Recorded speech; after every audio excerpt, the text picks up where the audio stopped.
everybody, my name is Carrie. Welcome to today's Lunch and Learn with the Akron Zoo. So today we are going to be talking a little bit about animal colors. So I want you all at home to picture your favorite animals. Go ahead and picture them in your head. Now chances are most of those animals you're picturing are probably brown or gray or black or white. You know, some kind of duller, more natural looking color. For me even, to picture a tiger, which is one of my favorite animals, everybody says they're orange, but that orange isn't really orange, it's more of an orange brown. There's a reason for that though. There's a reason that most of our favorite animals probably aren't going to be in purples and blues and reds. And the reason for that is a big fancy word called camouflage. So today we're going to be talking all about camouflage. And camouflage, if you don't know already, I'm guessing most of you do, camouflage is actually just animals using their colors to hide in their surroundings. And we have some really cool animals today that we're going to show you that are really good at being camouflage experts. And I think Corey has one he's going to be bringing over right now. Hello, so my name is Corey and I'm here with one of our education animal friends, and this is Kristoff, and Kristoff is a chinchilla, so he does live here at the zoo with his brother Olaf. And Kristoff, when you look at him, you're like, how's an animal like him going to camouflage? But Kristoff here would live in the Andes Mountains in South America, so high up in those mountains. And what is it? High up in mountains? There are rocks, right? So he pretty much can camouflage, curl up in a little ball, and looks like kind of a big fluffy rock. So a lot of animals, predators would want to leave him alone. And Kristoff likes to come out with snacks when he comes out to see everyone. So he has some sunflower seeds and some dried papaya and some other little treats in there today. But Kristoff chinchillas actually have a lot of really cool adaptations, so a lot of cool superpowers that help them survive in the wild. So Kristoff is nocturnal, so you'll notice he does have really big eyes. So a lot of times animals that have big dark eyes can see very well at nighttime, so it helps him get around at night. He has those large ears, so those large ears help him hear very well. You also notice too he doesn't have fur on his ears, so those ears do help him regulate his body temperature. So if he gets too hot, some of the heat escapes from his ears to help him stay a little cooler. He has those big long whiskers that kind of helps him navigate too at nighttime. And you'll notice he has a very long tail, right? So chinchillas are really good jumpers, and they can jump, a couple feet off the ground. So that helps him kind of balance himself. Because you imagine we kind of balance ourselves with our arms when we're on a balance beam. But he has such little tiny arms, he kind of look kind of ridiculous, kind of like a little T-Rex trying to balance himself. So that tail is a good way that he balances himself. And then one of other cool features he has is his thick coat of fur. So chinchillas were really prized for a long time for their fur. But that fur helps him stay nice and warm when he's in the cold. So hot days here, he's not going to be as big of a fan of hot days. And chinchillas, because their fur is so thick, he can't actually really take a bath like we would. So chinchillas can't take a bath with water. So the way that they take baths is actually they will roll around in dust. So they take dust baths. So they roll around in dust, kind of acts like a dry shampoo. So maybe your mom at home or your aunt or sister might use dry shampoo if you can't get access to a shower if you're camping, right? So that dust acts kind of like the dry shampoo would for him. So he loves when he gets his dust baths. So a question that we have from Nathan is, what is his main predator? What is his main predator? So in the wild, since he's high up in the mountains, it's mostly going to be larger birds of prey. So maybe like an eagle or a hawk or things like that. Lisa is asking, how much do they eat a day? How much does he eat a day? So he eats a good amount, so he always makes sure he gets hay every day. He gets veggies, and he gets some seeds and things like that. So he's a complete herbivore. So he gets a good amount every day with him and his brother. Very good. Okay. All right, so I will pass it on to Carrie, and she's going to introduce you to our next friend.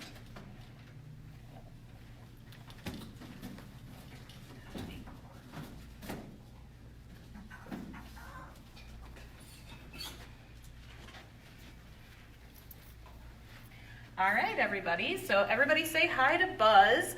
Buzz is one of our education animals. He is a type of bird called a tawny frogmouth. Now, Buzz is our camouflage master here at the zoo. If I turn him a little bit so you can see his back, if you look really close at him, he should look like something that you might be able to see right in your very own backyard. I think he actually looks a lot like tree bark. So picture tree bark, picture the trees you have in your yard, and see if you think Buzz would blend in really well with that. So tawny frogmoths are known for their camouflage. They do actually live down in the forests in Australia, so they are meant to blend in with the trees and the bushes and things down there where they live. Now, Buzz has some really cool facts about him too, and I know he's an interesting looking bird that a lot of people don't get to see very often, so I'll share some of my favorite fun facts about him. So Buzz, like I said, lives in Australia, lives in kind of the bush in the forests and things, and is meant to camouflage really well. And that's exactly what he's doing right now. He is pretending he is a stick, because I think the camera might be making him just a little bit nervous, but that's okay. But he is saying that he is a stick, and please don't look at him.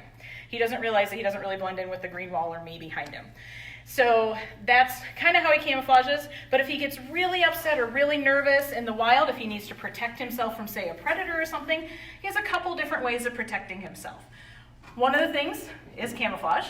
The next option he has is he can actually make a sound, and there's a reason he's named Buzz, because Buzz makes a sound like a hive of humming bees. So he can buzz and buzz and buzz, and if you think of most animals out in the world, they don't want anything to do with bees, a whole hive of them. So they'll kind of steer clear of that. Now, if that doesn't work and Buzz needs to protect himself another way, he has another way of doing it, and that's his big mouth. So he's called a frog mouth because he has a big, wide mouth. He doesn't necessarily eat a lot of frogs or make any frog ribbit sounds or anything like that. Instead, he's just got that wide mouth that's kind of like a frog's wide mouth. But when he gets really nervous, he'll actually open that mouth up big and wide, and to us, it kind of looks like a pale yellow color.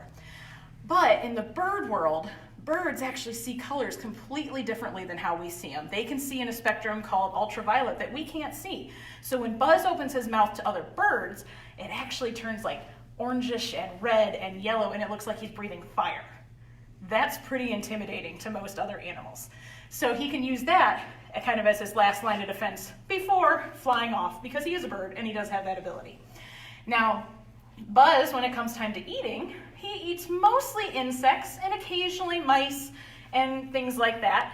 And the way he does that is he will sit in the trees like this, and he'll wait for those insects to fly by. And when they do, they tickle these little whisker feathers that he's got up on top, and that's where that big wide frog mouth comes into play. He opens it up big and wide, snags those bugs right out of the air, and can swallow them whole. Now, if he eats something a little bit bigger, say maybe a mouse or something like that, sometimes it's a little bit harder for him to swallow, so he'll actually catch the mouse in his mouth, and then he'll slap it against a tree branch a couple of times to kind of mush it up on the inside, and then he can swallow that down whole too.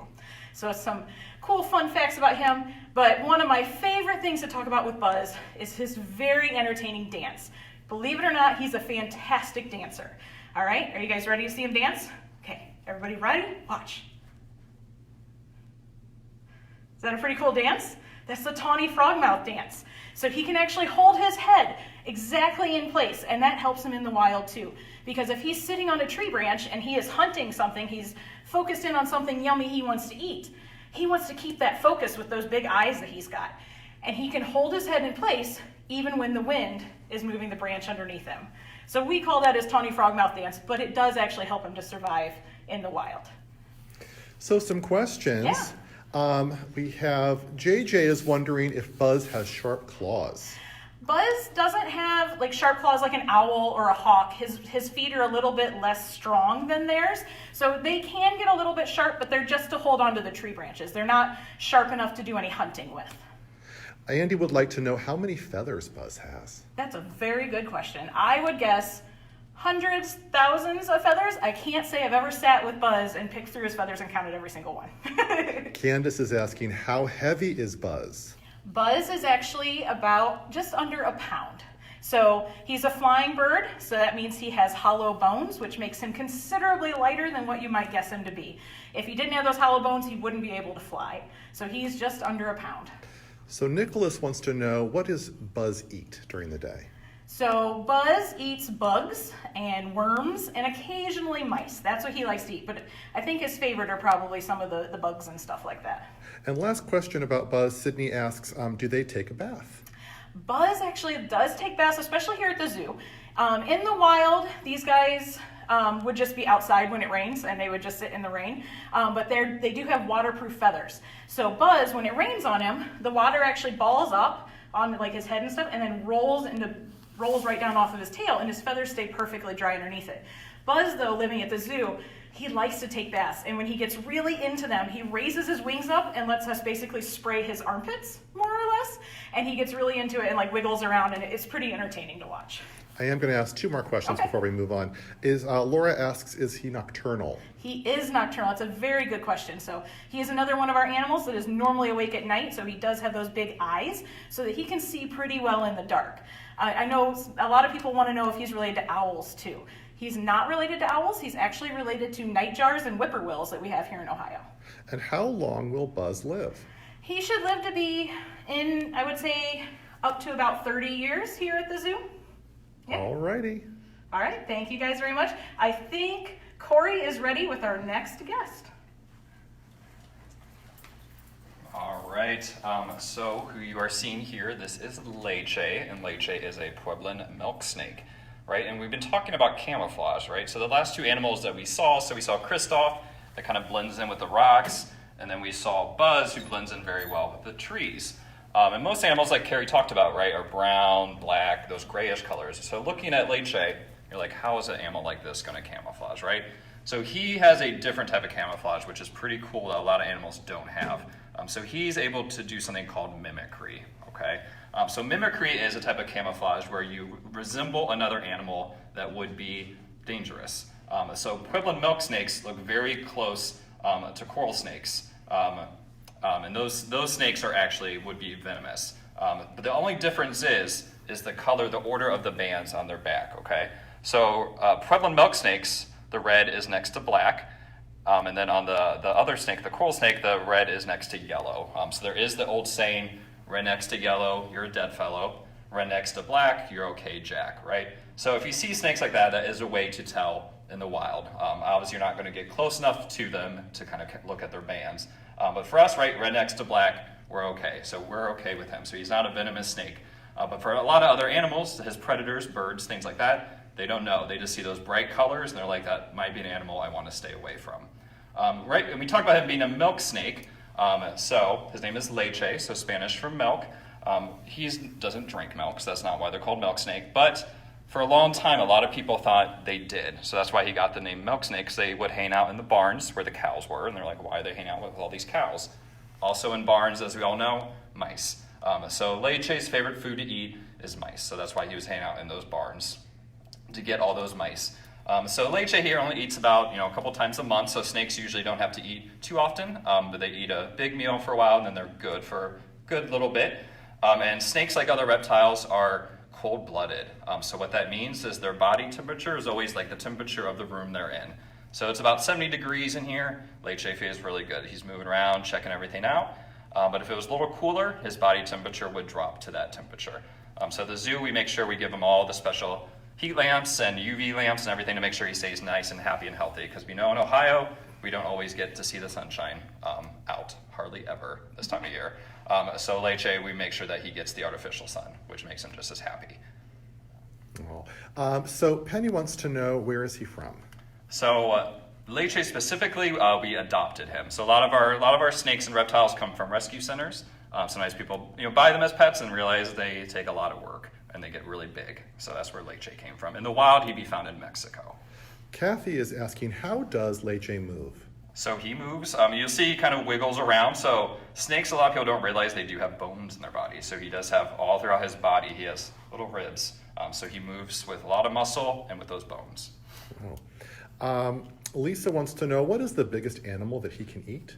So he can eat something about double kind of the size he is around. So if everyone at home right now, if you kind of put your hands on your hips like this, and you picture like a big piece of chicken, big chicken nugget right between those elbows, that's how big a piece of food we can eat as a human. So we can eat something kind of double the size we are around.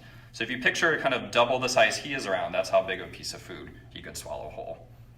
Wesley wants to know, how often does he shed his skin? That is a good question. So he sheds about like every 6 weeks or so. Yep. And then we give him a little break when he sheds, because it's called going opaque, because their shed even goes over their eyes, so even over their lens cap, so they can't see too well. So we make sure to give him a little break when he's about to shed. And then after he sheds, you'll notice they get really shiny. So a lot of times people think that snakes are slimy. they're not. So they just have those new fresh scales that gives them that really shiny color. Kayleen wants to know how old he is. So Lecce is 15. Wow. And Elena, age 6, wants to know how fast he can go. So I'm not sure the exact speed, but if he wants to get going, he can move pretty fast. I mean, you can see he's moving around pretty quickly on the ground. I mean, he can get going pretty fast if he wanted to. Wonderful. So we'll open this up to any other questions you have about any of the 3 animals that you saw today.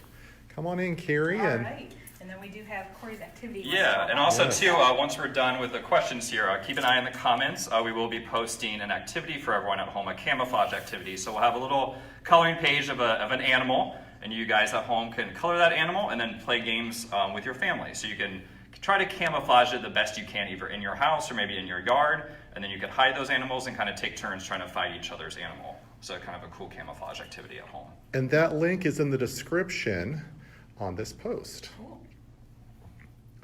So any other things that you want to share, guys? Do you guys have any other questions we can answer about any of our animals that you met today?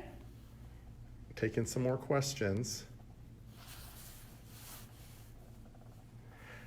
We're not seeing them come in, Not so seeing any yeah. questions. We answered every question they've ever had about the animals they met today. So you'll notice too that you see Leche sticking out his tongue, so not being rude at us, but he is actually smelling. So he is smelling everything that is going on. So he's like, you might have had a chinchilla on you earlier, so it smells real good. Lexi wants to know how to tell where his body stops and his tail begins. That's a great question. On Leche, he's actually flipped up perfect right now. So right here, this section on him is actually called his vent or his cloaca, and that's ultimately where he goes to the bathroom out of. So when this scale here will actually lift up and he'll go to the bathroom, or if he was a female, he could lay eggs out of there, and then his tail is from that scale down. It's a very good question. Alrighty, everyone. Well, the link is on the post where you can get the coloring page to camouflage, and we'll see you back here tomorrow. All right, thank you, Thanks, everyone. everybody. Have a Bye, good everyone.